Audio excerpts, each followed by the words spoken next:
어제 안철수 혁신위원장이 사퇴를 했습니다. 당의 변화와 쇄신을 바라고 계신 당원 동지들과 국민 여러분께 혼란을 드려서 송구하다는 말씀을 다시 한번 드립니다. 조속한 시일 내에 신임 혁신위원장을 모시고 당의 쇄신을 이끌 혁신위원회를 출범시키도록 하겠습니다. 더불어민주당이 검찰 조작 기소 대응 TF라 쓰고 이재명 셀프 사면 TF라고 읽히는 괴이한 TF를 출범시켰습니다. TF는 첫 일성으로 이재명 대통령의 사법 리스크 중에서도 최악의 리스크로 꼽히는 불법 대북 송금 사건을 검찰의 이재명 죽이기 공작 사건이라고 규정했습니다. 이 화형에 대한 대법원의 징역 7년 8개월 확정 판결을 전면 부정하고 나선 것입니다. 이재명 대통령 살리기를 위한 대법원 판결 뒤집기로 보입니다.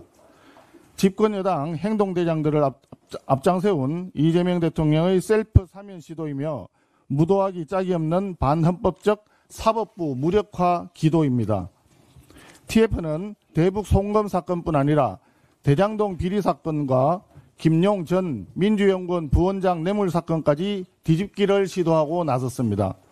이화영을 비롯하여 김만배, 정진상, 김용 등 대통령 최측근 인사들을 구하기 위한 시도입니다.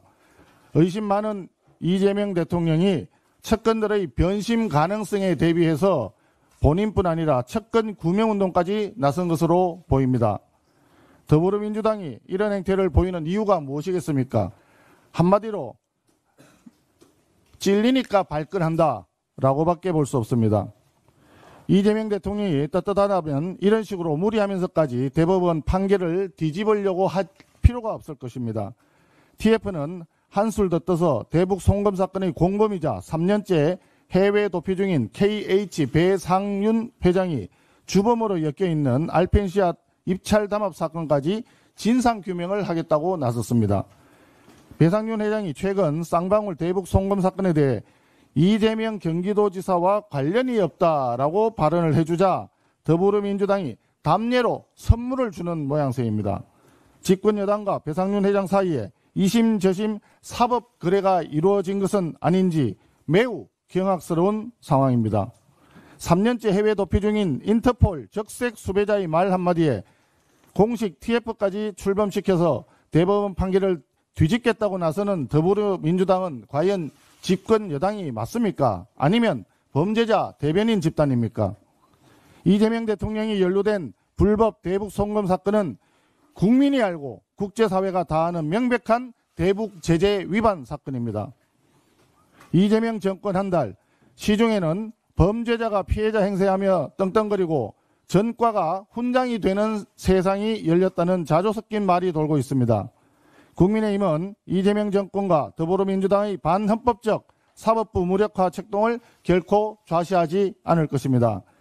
범죄자는 죄에 상응하는 벌을 받아야 합니다. 이재명 대통령이 낙제 총리 김민석 후보자를 임명 강행한 데 이어 각 부처 장관 후보자들 역시 하나같이 의혹투성이입니다. 본격적인 청문회가 시작되기도 전에 드러난 비리, 불법 의혹만으로도 국민의 분노는 이미 임계점을 넘겼습니다. 이해 충돌을 초래한 주식거래, 농지법 위반 의혹, 논문 재탕과 제자 논문 가로채기, 정예세 탈루, 겹치기 월급, 부동산 투기, 후보자들의 면면을 살펴보면 마치 이재명 정부가 구상한 내각은 범죄 종합 선물 세트가 아닌지 의심스러울 지경입니다.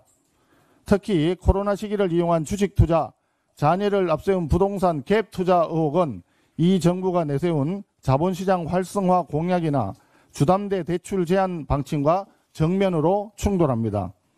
이재명 정부의 인사기준이 국민 눈높이가 아니라 피의자 눈높이로 설정된 것 아닌지 묻지 않을 수가 없습니다. 후보자는 자료 제출 거부하고 해명은 모르쇠로 일관하고 인사청문회에서 얘기하겠다면서 청문회 하루만 뭉개고 버티면 된다는 식으로 나오고 있습니다. 더불어민주당은 후보자를 무조건 감싸고 편들고 옹호하는 침대 청문회가 될 가능성이 보입니다. 우리 국민의힘은 이재명 정부의 오만과 독주를 좌시하지 않겠습니다. 오늘 유상범 원내수석을 단장으로 하는 이재명 정부 인사참사 국민검증단을 출범시켜서 국민의 눈높이에서 낱낱이 검증해 가겠습니다. 국회를 우습게 여기고 국민을 무시하는 정권에 맞서 국민과 함께 끝까지 싸우겠습니다. 관세 관련해서 한 말씀 더 드리겠습니다. 미국의 트럼프 대통령이 8월 1일부터 모든 한국산 제품에 25%의 상호 관세를 부과하겠다고 통보했습니다. 새 정부 출범 후 한 달이라는 시간이 지났는데 매우 안타깝습니다. 정부는 남은 20여일 동안 25% 관세를 뒤집기 위한 총력전을 펼쳐야 합니다.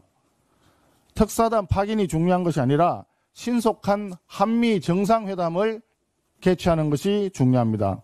대통령이 직접 트럼프 대통령을 만나서 신뢰를 구축하고 관세 협상을 주도하기를 다시 한번 촉구합니다.